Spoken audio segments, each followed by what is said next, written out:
The year 2026 is still 2 years away, but the battle lines have already been drawn.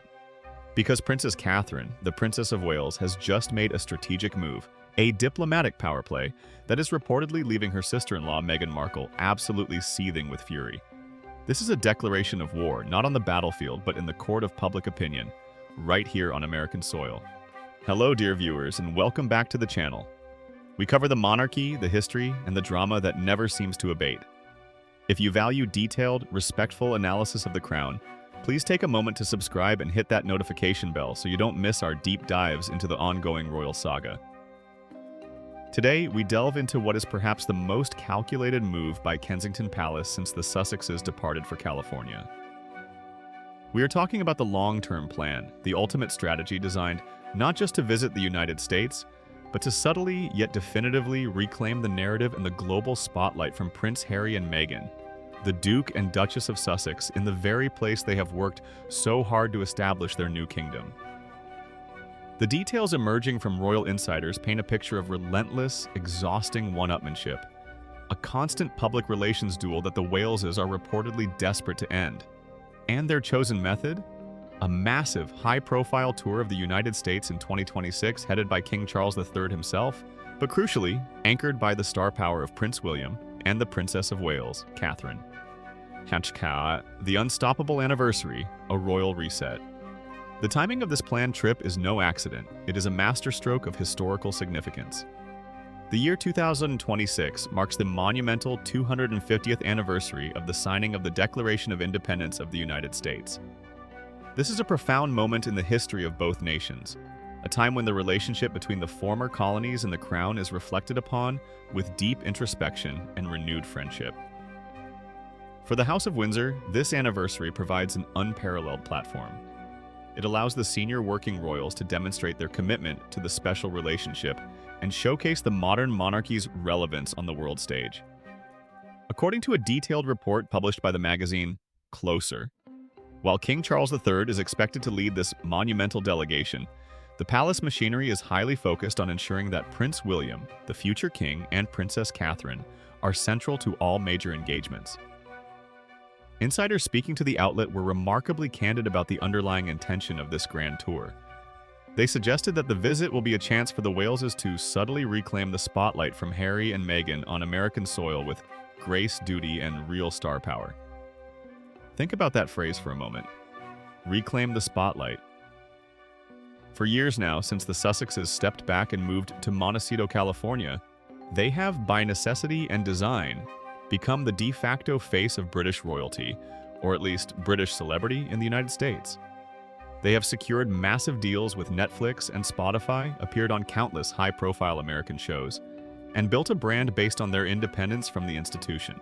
A 2026 royal tour, led by the future King and Queen, is the institutional counterpunch. It is a reminder to the American public, and perhaps more importantly, to Hollywood power brokers, of where the true constitutional star power resides. And the report suggests that this calculated move has had the exact intended effect on the Sussexes. The escalation of the PR duel.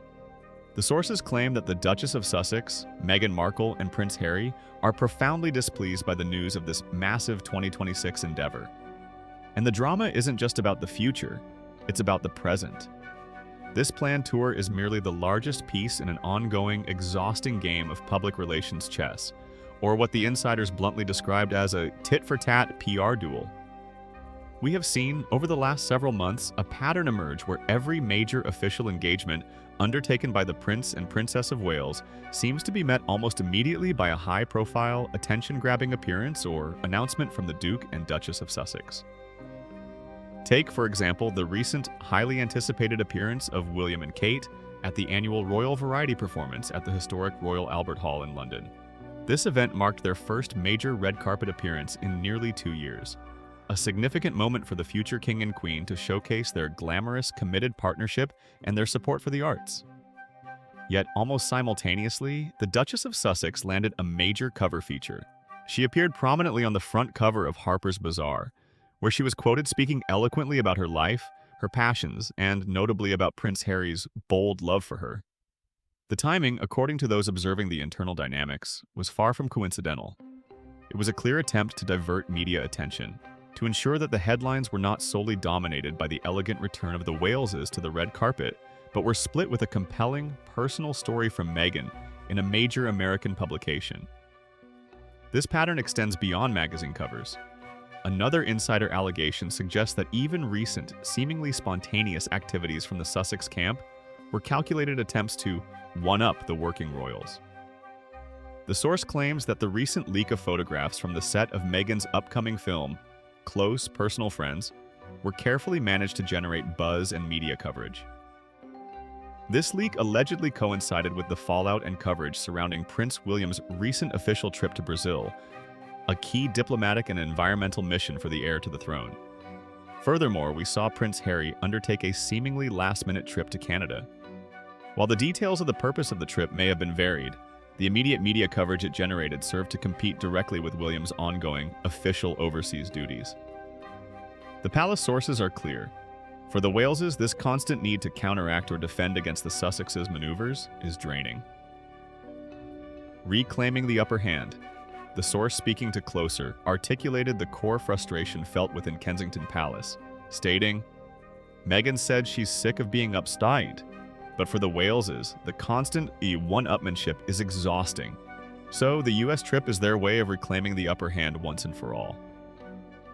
This statement is profound because it suggests a level of fatigue. William and Catherine are tasked with representing the monarchy, focusing on serious, long-term initiatives like environmental protection, mental health, and early childhood development. These are slow-burn, meaningful causes that require consistent, quiet dedication. The Sussexes, on the other hand, operate within the fast-paced, high-octane world of Hollywood and celebrity PR. Their moves are often designed for immediate, viral impact. When the two styles clash, the traditional, duty-bound approach can often be temporarily overshadowed by the flashier, more immediate celebrity news cycle.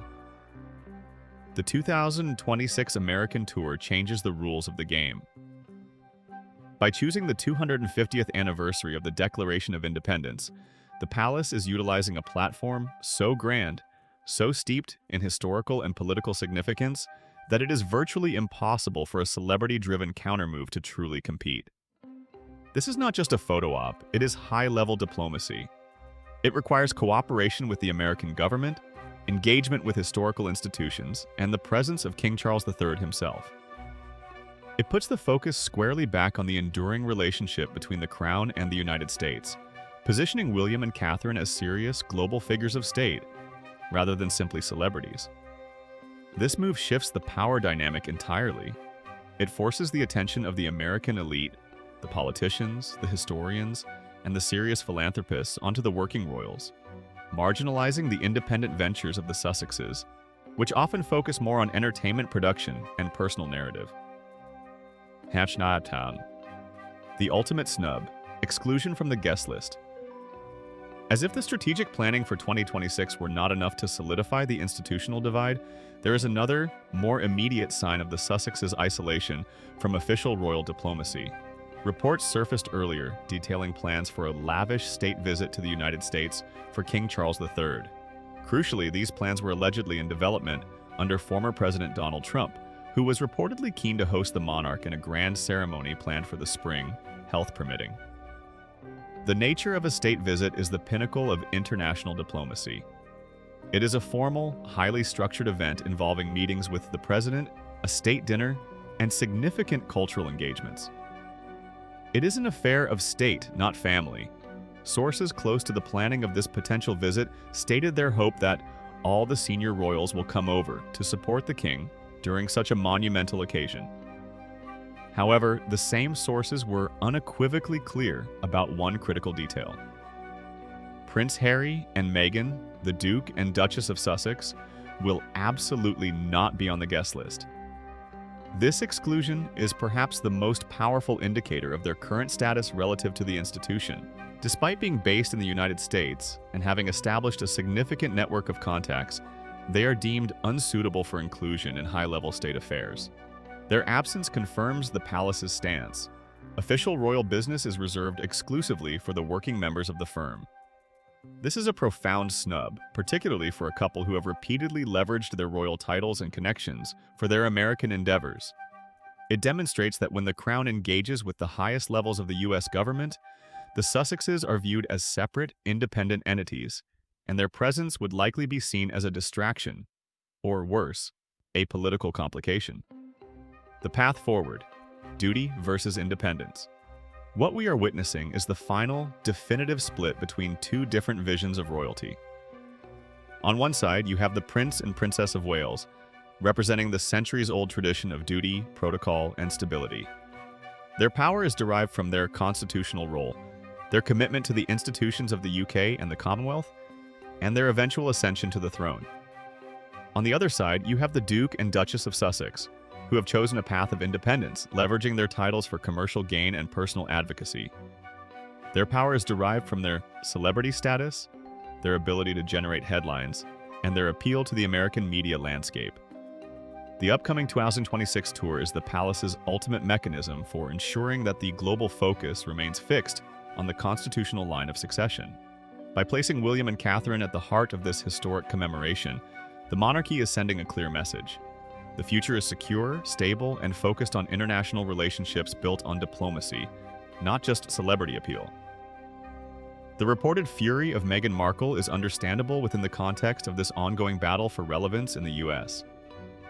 If William and Catherine successfully execute a triumphant, high-impact tour in 2026, it could fundamentally reshape how the American public views the British royal family, potentially undercutting years of branding efforts by the Sussexes.